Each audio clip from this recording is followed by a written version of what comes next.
Let us listen for God's word in the book of Numbers, chapter 21, verses 4 to 9. From Mount Hor they set out by the way to the Red Sea to go around the land of Edom. But the people became impatient on the way.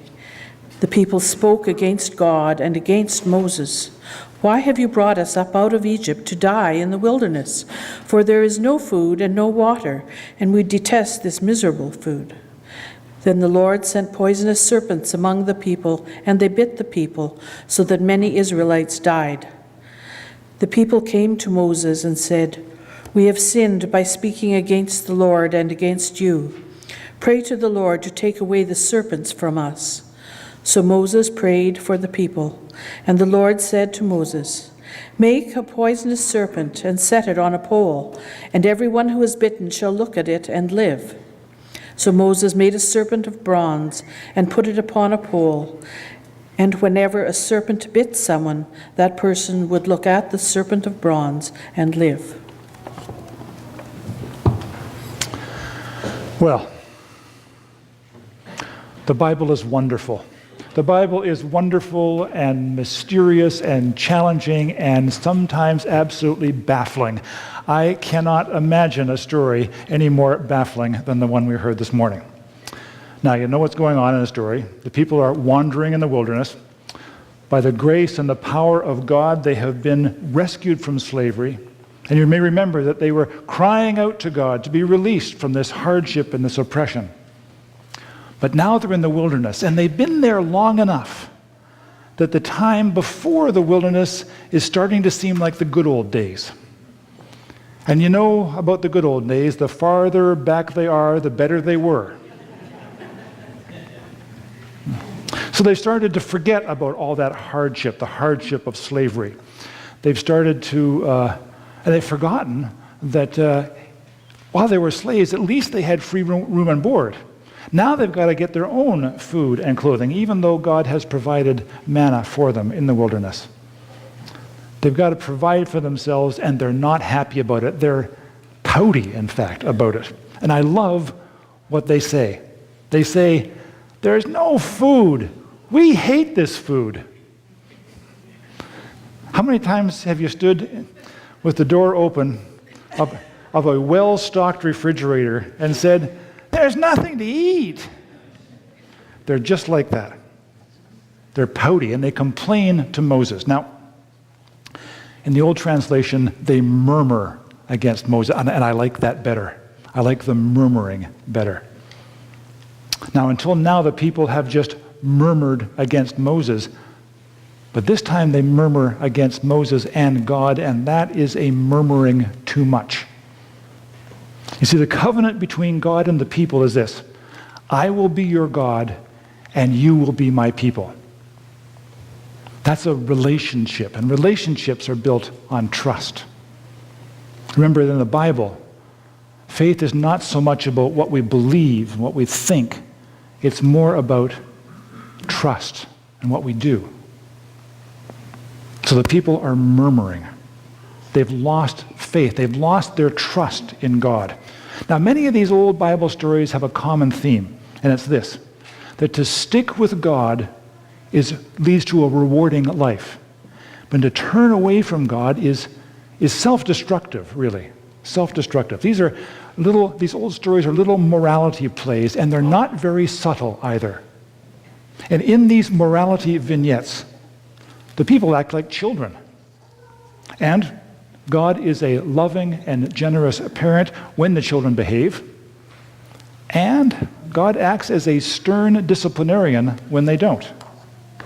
In today's morality play, the people murmur against God, and God responds by sending poisonous snakes into their midst, and the snakes bite people, and the people die.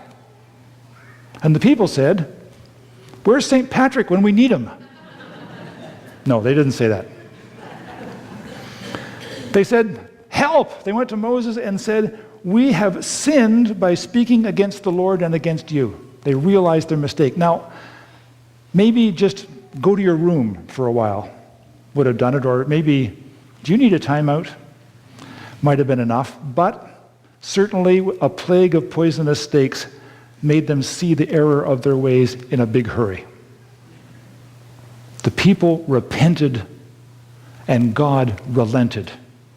That's the lesson of all of these old stories. The people repent, and God relents.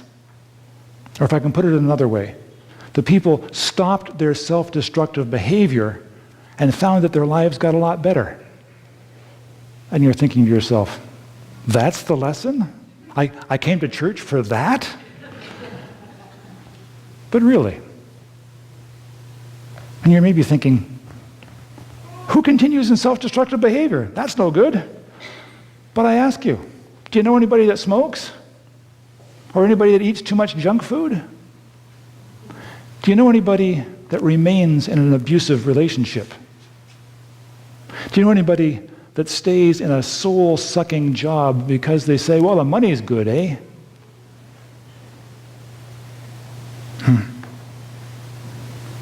Jesus is a compass that points to non-self-destructive behavior. The way of Jesus is a path of integrity that leads between the pitfalls. To trust in God keeps us out of the quicksand. Faith, which is mostly trust, remember, comes with a toolbox.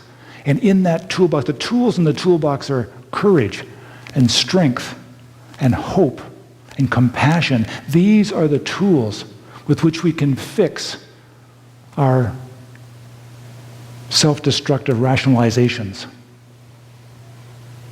The people repented and God relented. Now, when I say that our seasonal theme this year is a Lenten makeover, that's the new life I mean. Repenting or turning away from all those behaviors that drag us down and that hold us back. All right. That was the easy part of the story. Now we come to the truly baffling part. The people repented and God relented, and God told Moses to make a bronze likeness of a poisonous serpent. In other words, a graven image, something that is specifically prohibited in the Ten Commandments.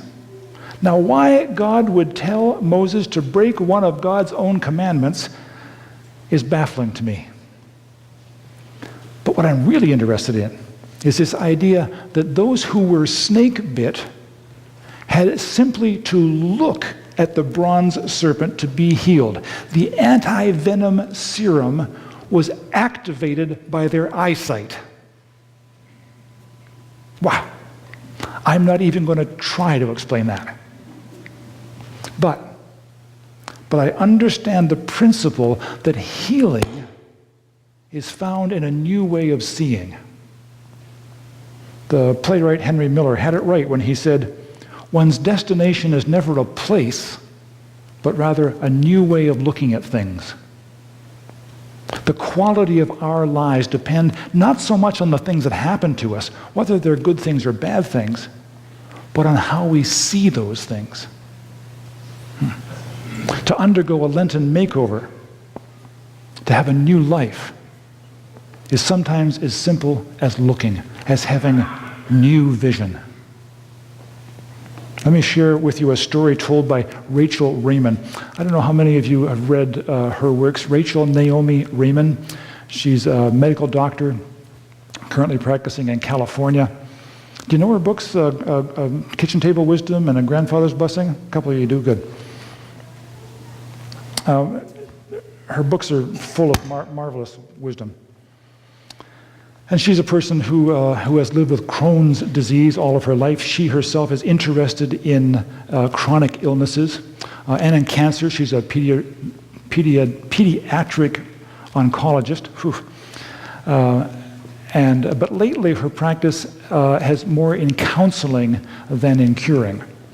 And so she talks with people who have cancer and chronic illnesses. She tells a story about this is what she says.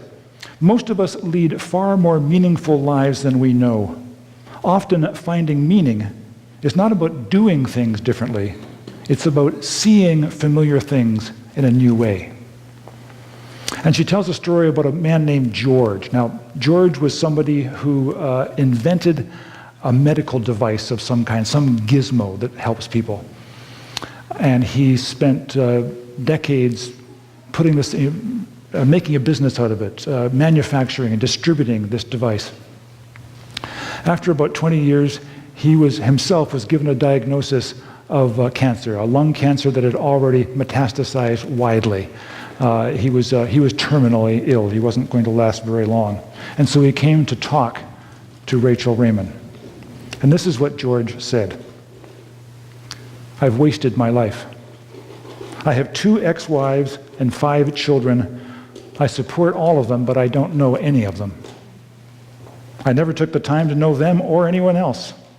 I have spent my life doing business, building my company from an idea in my basement to what it is today.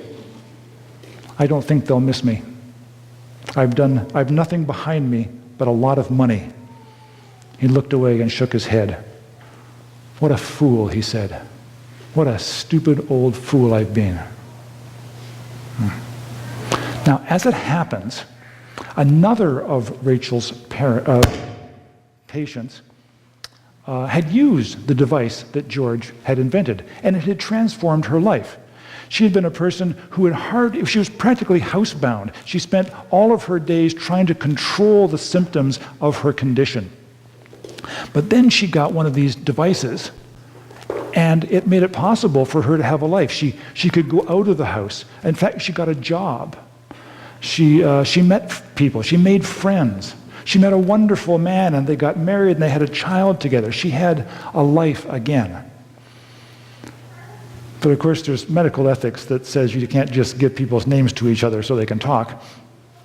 But Rachel Raymond thought, well, maybe I can get Stephanie to write an anonymous letter to George explaining what a difference this device made in her life. Maybe that would help. And so she asked Stephanie about this, and Stephanie said, no, I won't write an anonymous letter. But I will write a dinner invitation. George can come to our house. And whether it's ethical or not, that's what happened.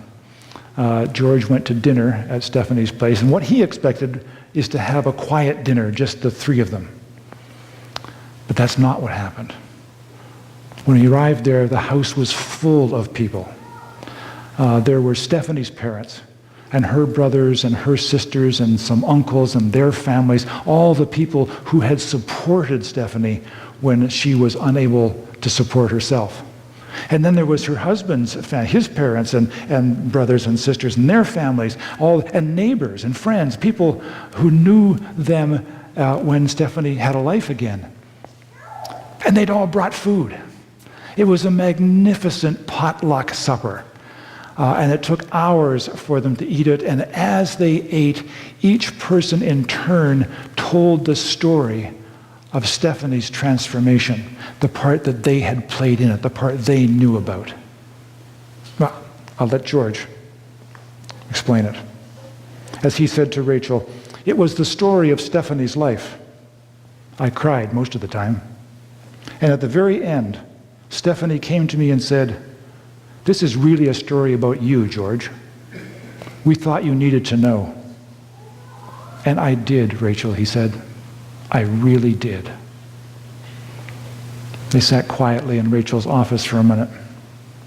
And then Rachel asked, how many of these things do you make every year, George? He said, close to 10,000. But I just knew the numbers. I had no idea what it meant. See, nothing had changed. George was still going to die, but he had been healed. He had a new vision of his life. Everything was the same, but nothing was the same, because he saw in a new way. Now, how tragic that George had to have a terminal illness before he was able to see, but it may be that today's reading has one more lesson for us, and that's about suffering. Now, I don't want to suggest that suffering is good or desirable in any way, not at all. But it remains true that sometimes the only way to healing and new life and light is through pain and suffering and darkness and even death. Everyone who's gone through a 12-step program knows that. You can't avoid the pain. You can't go around it. You have to go through it to find new life. Anyone who has had joint replacement surgery knows about the new life, the new mobility that it can bring, and also about how invasive that surgery is, and about the often long and painful physiotherapy that goes along afterwards. Every mother knows new life and also the pain of childbirth. You have to go through it to get there. Sometimes a new day dawns only after the hours of the darkest night. Sometimes, Jesus says, we have to lose our lives in order to find them. And that is a Lenten makeover. Thanks be to God.